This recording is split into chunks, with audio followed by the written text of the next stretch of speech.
On today's episode of Health Theory with Rangan Chatterjee, we discuss why low carb isn't the answer, the reason our life expectancy is decreasing, and how he's making disease disappear. Hey everybody, welcome to Health Theory. Today's guest is Dr. Rangan Chatterjee. He's a physician with a simple, albeit radical, new approach to medicine that he believes can make disease disappear. He has a hit TV show in the UK called Doctor in the House, where he has demonstrated the powerful effects of his approach in case after case. Now, what I want to know is how on earth can you make such a bold claim that you're making disease disappear? What's the basis behind it? Yeah, Tom, I think that's a great question. I think, when people first hear that, it sounds a little bit controversial. How can you make disease disappear, right? But I think it really goes to what is our definition of disease. So I've been a medical doctor now for almost 20 years. And I can tell you that the bulk of what I see, I'd say probably 80% of what I see, is in some way driven by our collective modern lifestyles. And when we change our lifestyles in the right way, I have seen so many of these so-called diseases disappear. That's what I managed to demonstrate on my BBC show that's been shown now in 70 countries around the world. I've shown things like type 2 diabetes, vanished within 30 days, a change that has proved sustainable 2 or 3 years later. Panic attacks, anxiety gone down by 70, 80% in just 6 weeks by making these changes. Chronic back pain for 30 years, right? Once we started addressing the cause, completely gone.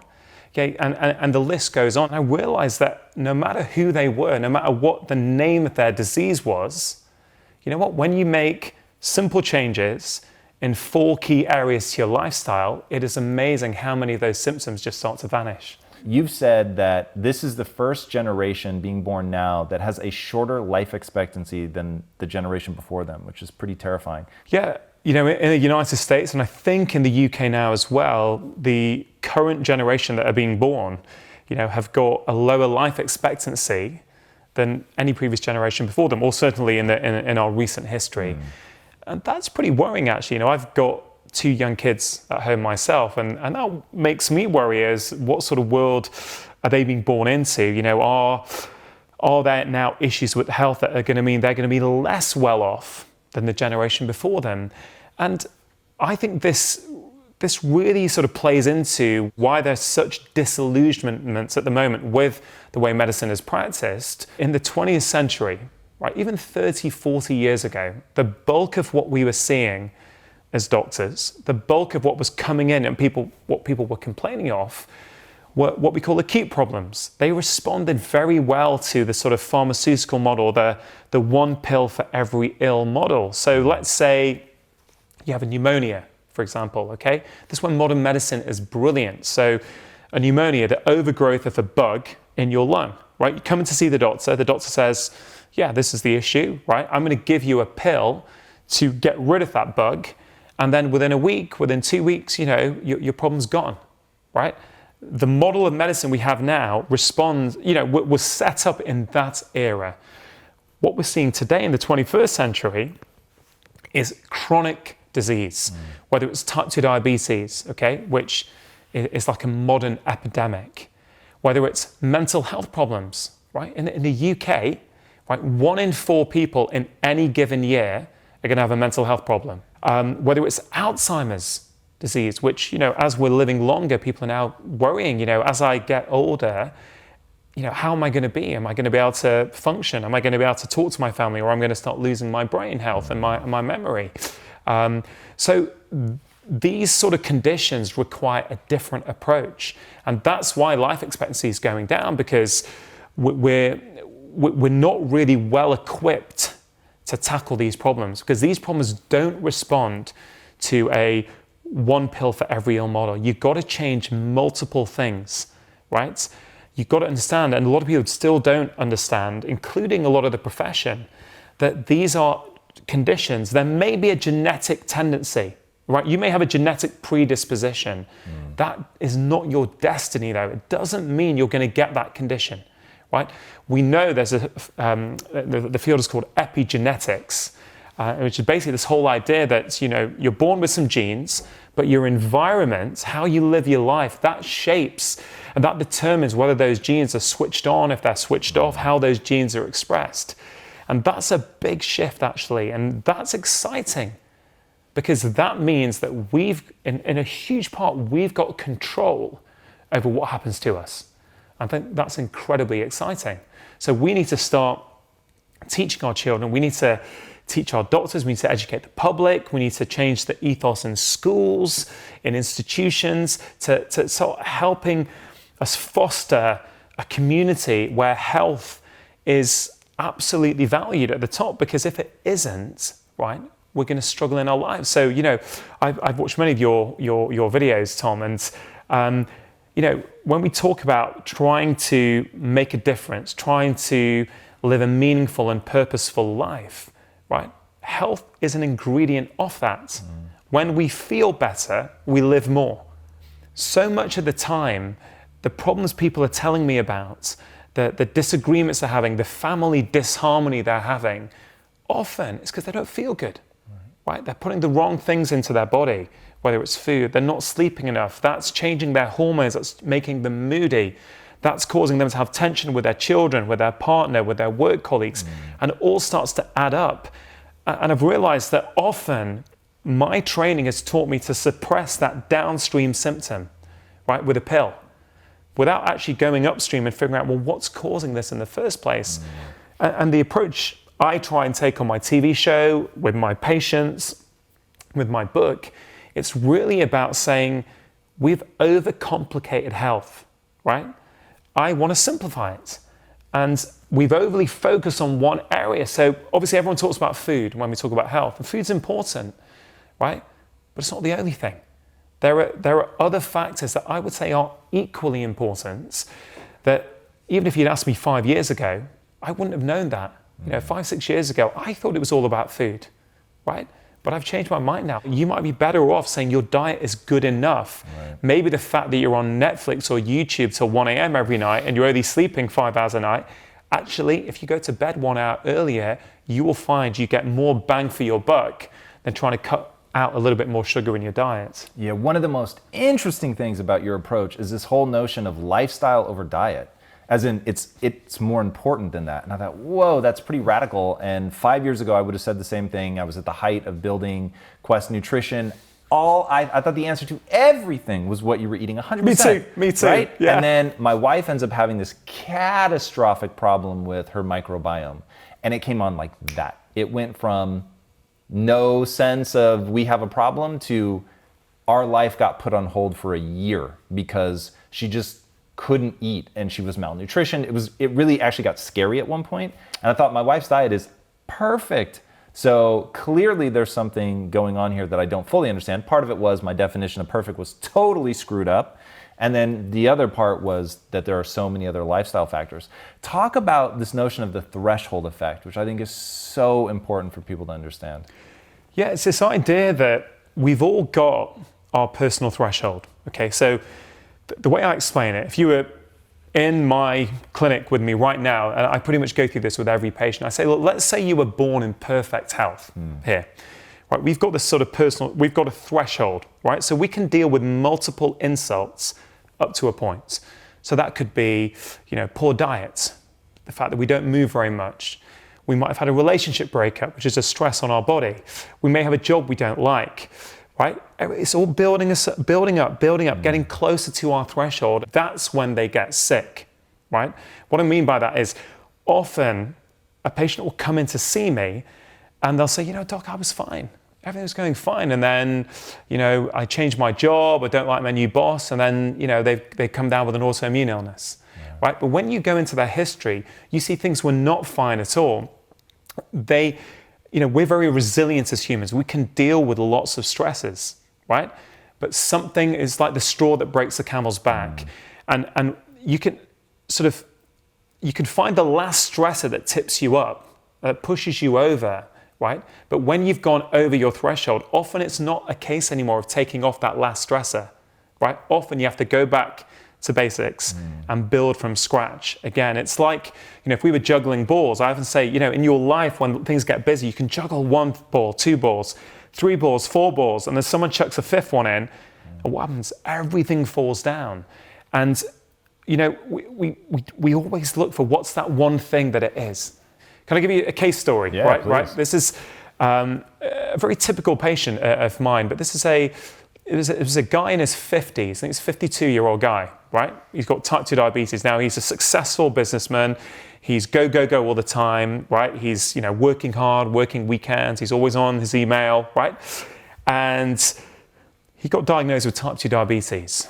So he saw on TV in the UK, he saw my BBC show, the first series, and he saw what I did with that type 2 diabetic patient. So he drastically reduced the refined and processed carbs in his diet, okay? And then he'd read some other blogs, and he really got obsessed with low carb. And he was getting some changes, right? His blood sugar was coming down, but then it plateaued. And he was getting frustrated because he kept reading more and more blogs. He kept lowering his carb intake, and he just wasn't getting anywhere. So he ends up on my waiting list. He comes in to see me.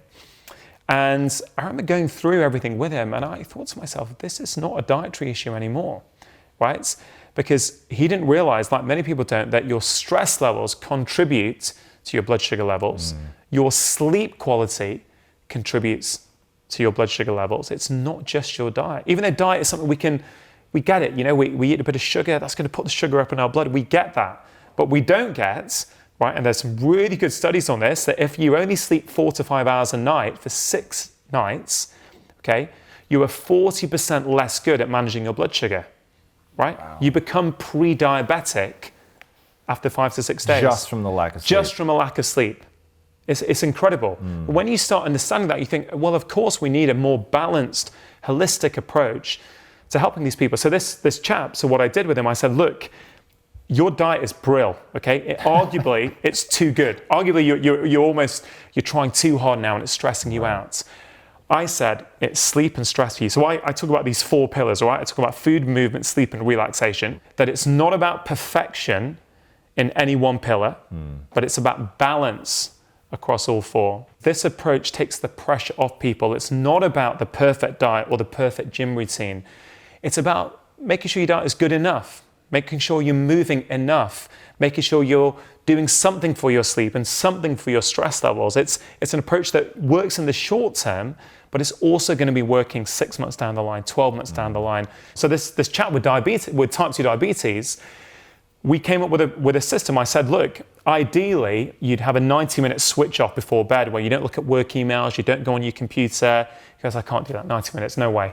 I said, all right, what about 30 minutes? So he goes, okay. So we started with 30 minutes, okay? We agreed in the consultation, I spoke to him about meditation.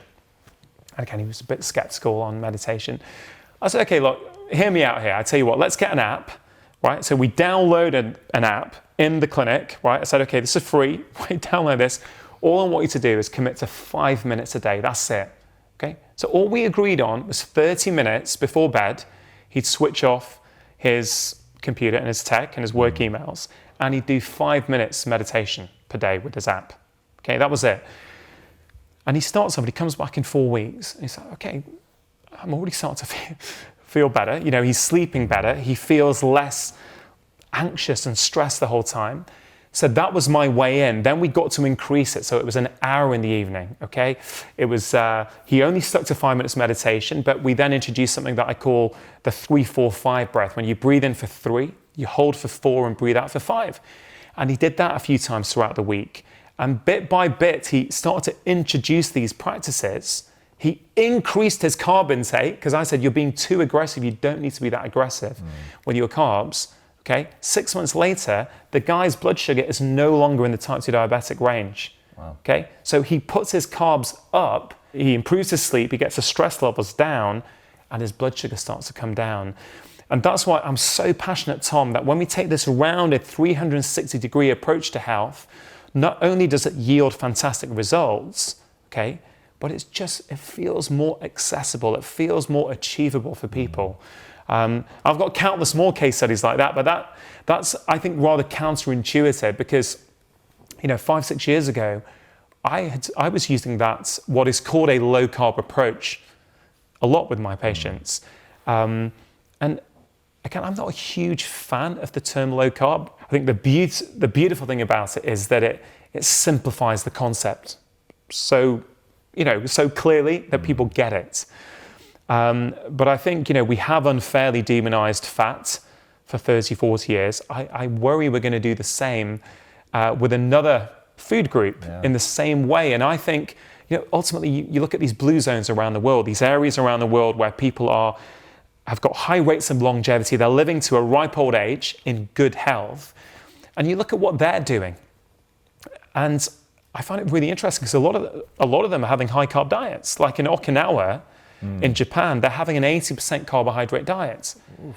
But the carbs are not the refined and processed carbs that we're having here in the West, right? They're local sweet potatoes, right? Which is very nourishing. You mentioned the gut microbiome. Sweet potatoes and those sort of colorful vegetables are fantastic for our gut health.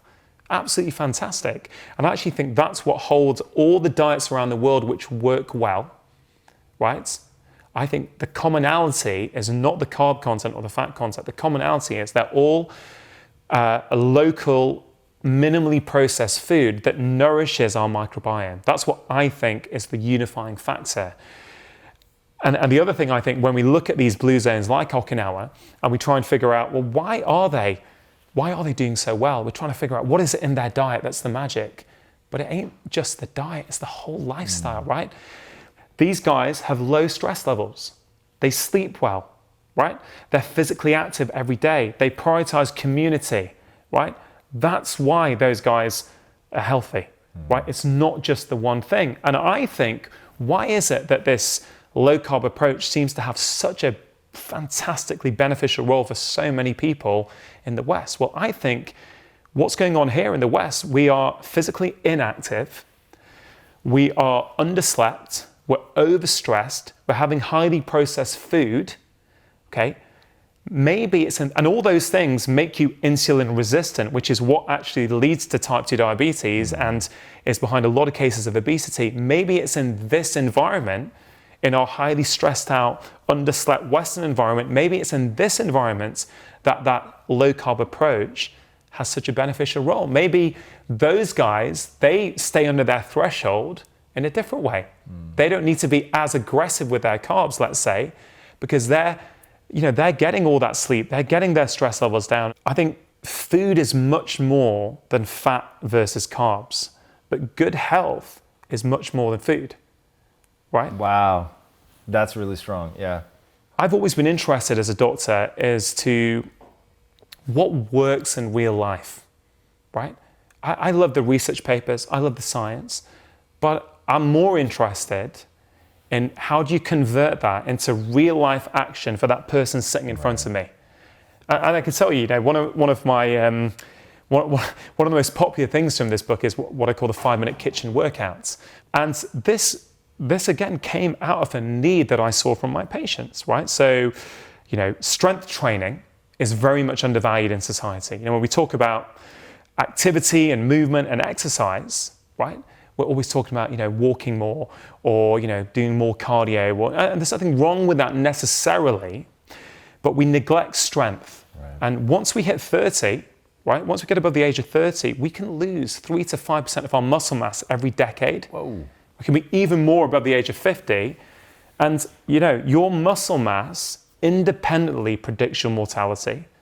It's one of the strongest factors to determine how well you're going to be when you get older. So I was seeing all the research on this about 5 or 6 years ago. And I remember patients were coming in and I say to them, okay, guys, strength training is really important. I want you to work out for about 30, 40 minutes, 3 times a week, maybe get to the gym if you can. And I thought, okay, right, I've told them about the research. I come back 6 weeks later, I said, hey guys, how are you getting on? Hey doc, I've been busy, the gym's a bit expensive, it's not on the way back from work, I've not really done it much. I thought, okay, I'm clearly not giving them advice in a way that they feel is practical for them, that they feel they can do in the context of their life. So I've got to do something better. And in that moment, in my consultation room, that 5-minute kitchen workout was born. I said, all right, I'll tell you what, let's forget about the gym. Let's forget about gym memberships, forget about buying equipment.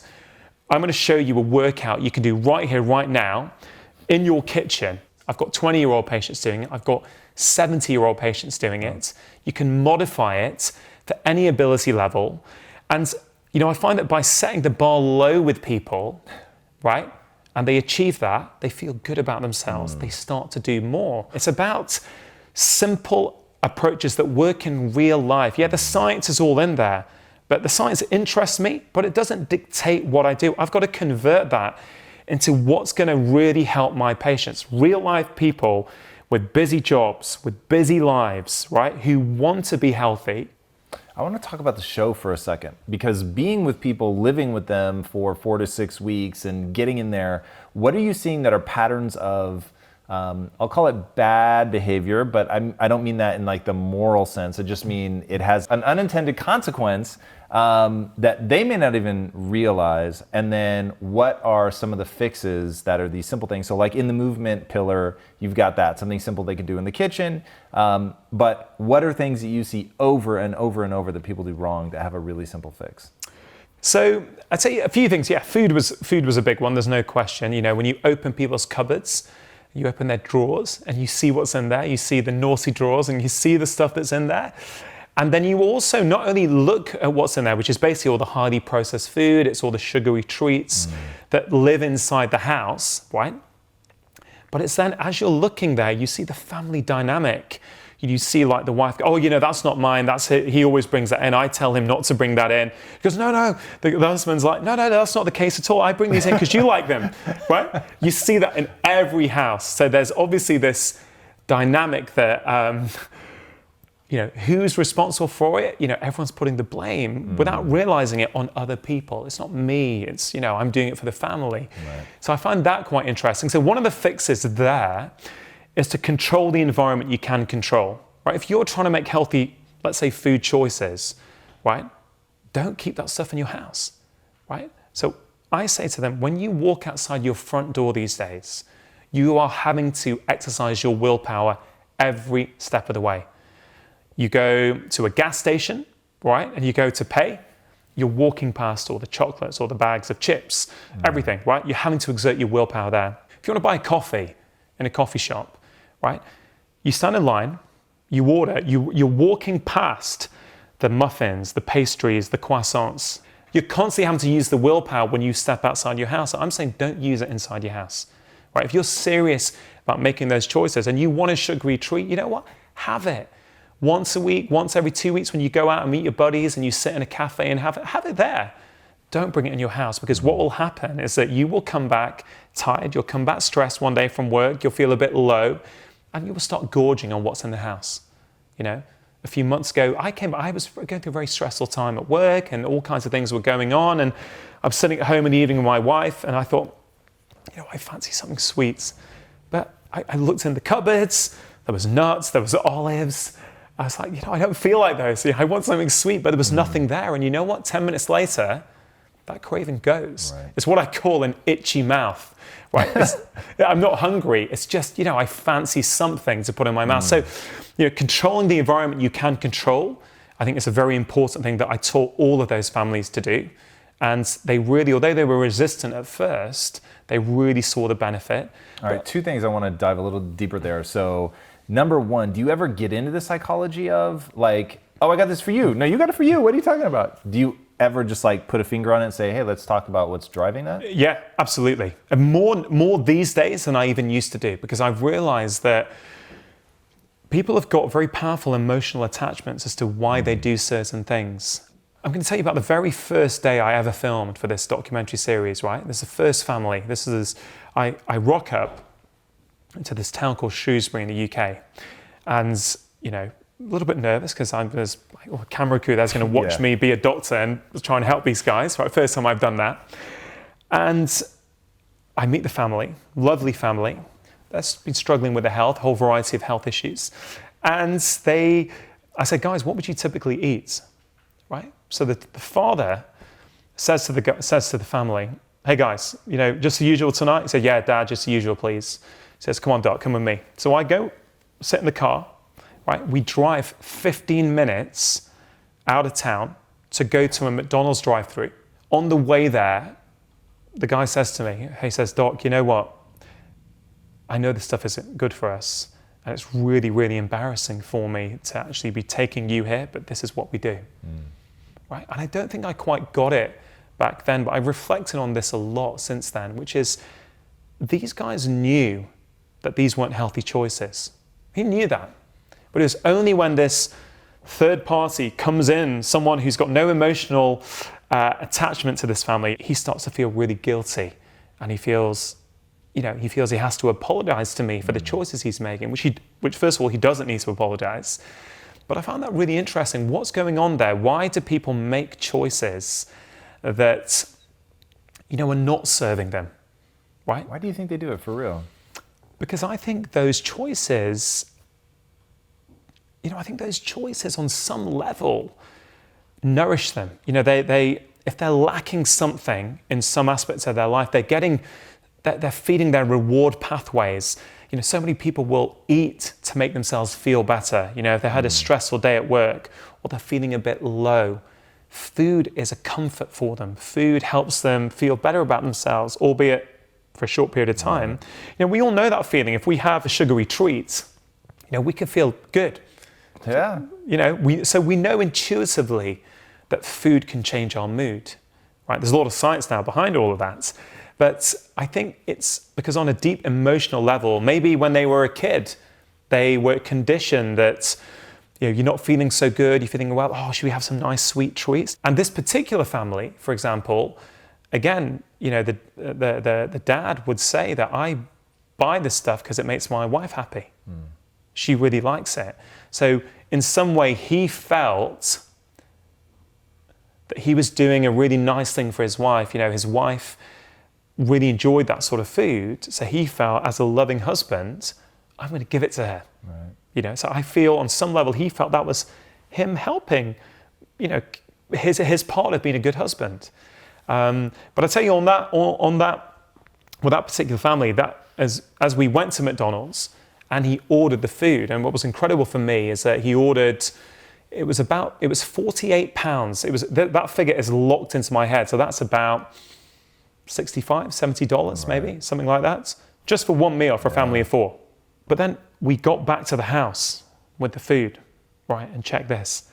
We got there and in the kitchen, they've got trays, right? So they've got McDonald's trays in their kitchen.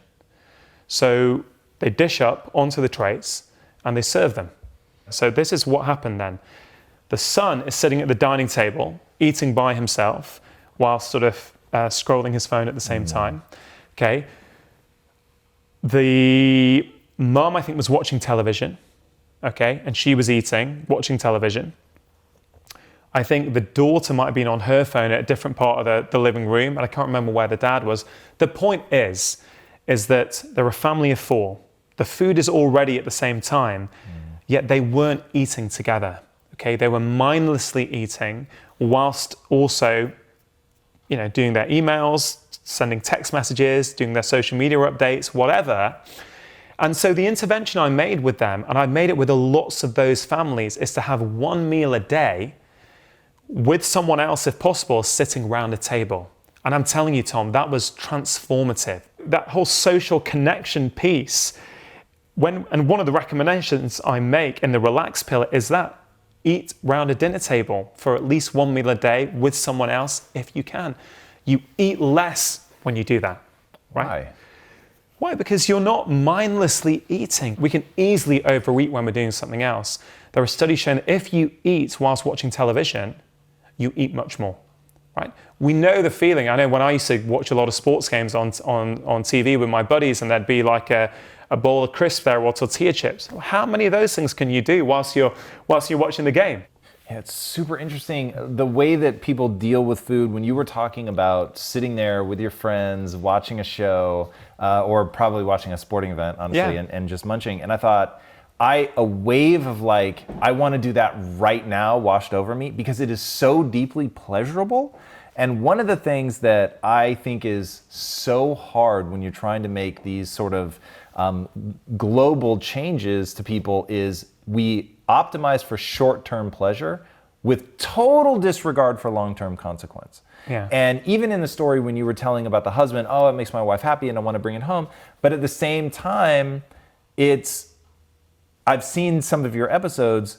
The knock-on effect of things like that is also, oh, she doesn't feel well, she has fibromyalgia, she's in constant pain, she's got a box of like supplements she's taking to try to mitigate some of just the lethargy or whatever symptoms she's having. And so it's like, yes, in the short term, you're giving her a drug-like effect and it does change her mood, but then it starts back in this whole cycle again, which without dealing with that entire relationship to food as essentially a drug, I don't see how people long-term get on the other side of this. So let's go through the 4 pillars really fast. Give me I know there are no universals, but I just want to like get a sense of what is a problem that you think is sort of the biggest, most readily seen problem in each of the pillars. And then as we go, like what's one quick thing that you want to see people do by pillar? Okay. I'll tell you what, man, let's start with food. We've just been talking about food. I would say for people who are struggling with their diets and they're struggling with what to eat, I would say, why don't you focus on when you eat?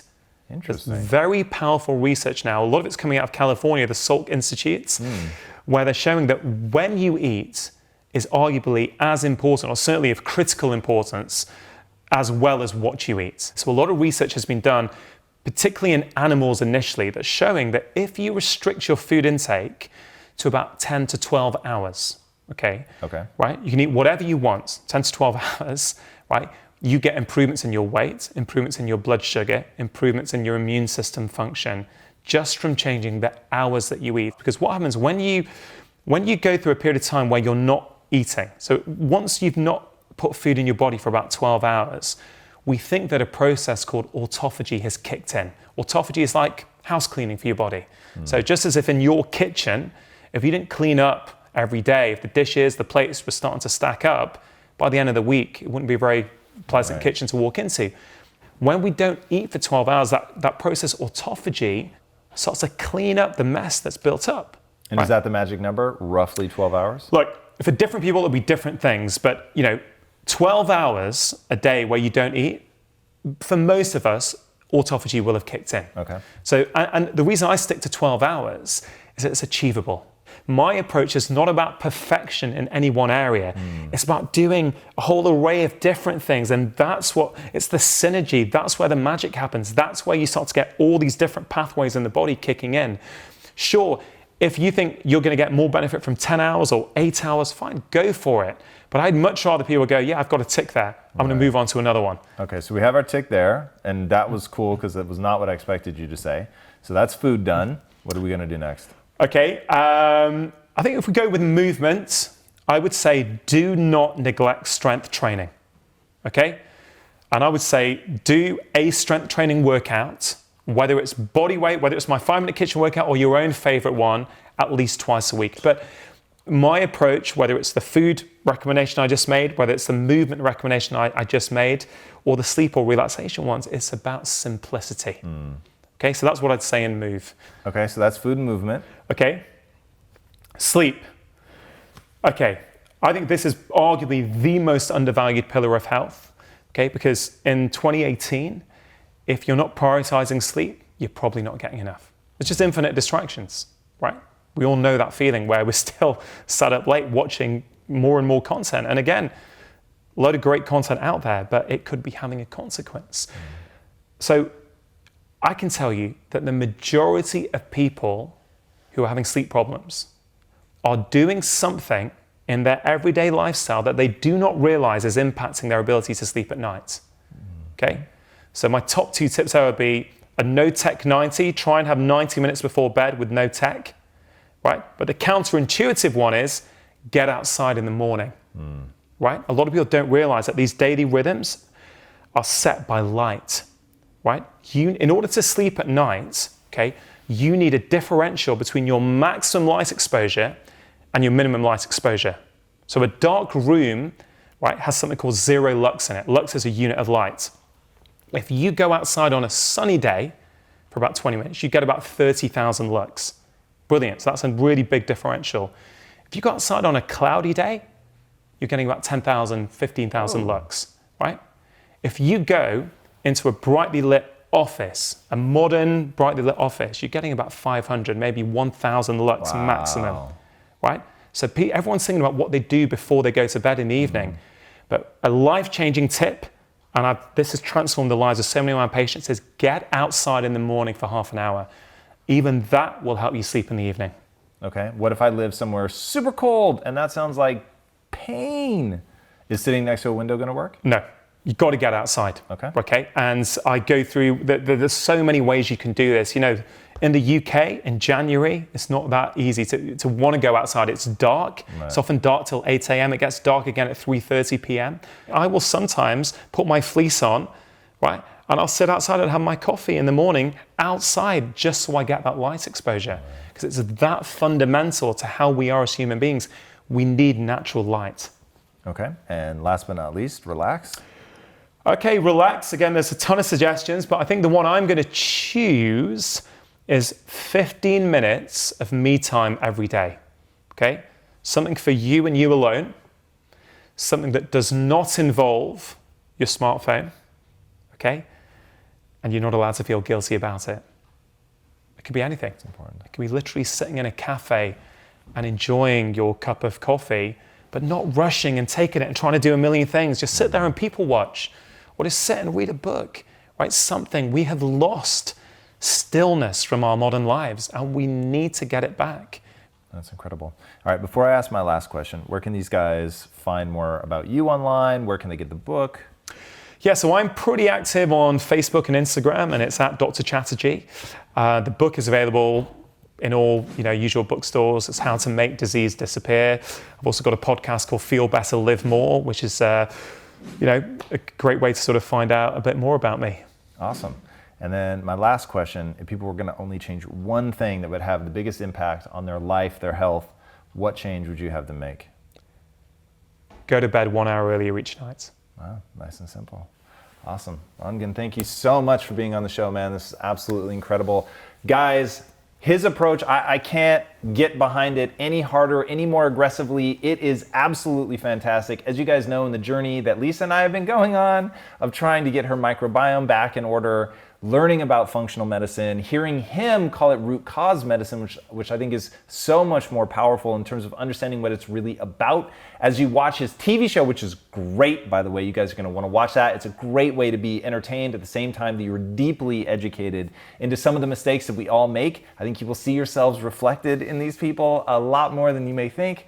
That's amazing. The book is incredible, and it really does, as he said, keep it simple, down to those 4 pillars. He gives them equal weight. They are literally given equal page count in the book so that you understand that health is better than just diet. I thought that was so good. Diet alone is not the sum total of health. I think that's incredibly important. Didn't get a chance to talk about HIIT, high intensity interval training. He goes into all of this stuff, but in a way that makes it very accessible. This is very much a man who understands you have to enjoy your life, that it's really about finding something that works for you and something that you're gonna stick with for the long haul. And the results that he's gotten with his patients are astonishing. So dive in, try it for yourself. I think you'll be blown away. I think this guy is really gonna become the face of a really big movement because of the way that he puts it together and the way that he's always looking for root causes. And do yourself a favor, I intentionally didn't go into it here because he's talked about it so profoundly elsewhere. Just look up why he started all of this and what happened with his son and how he addressed it and how it changed his life. I think you guys will be impacted by that. All right, if you haven't already, be sure to subscribe. And until next time, my friends, be legendary. Take care. Thank you guys so much for watching and being a part of this community. If you haven't already, be sure to subscribe. You're gonna get weekly videos on building a growth mindset, cultivating grit, and unlocking your full potential.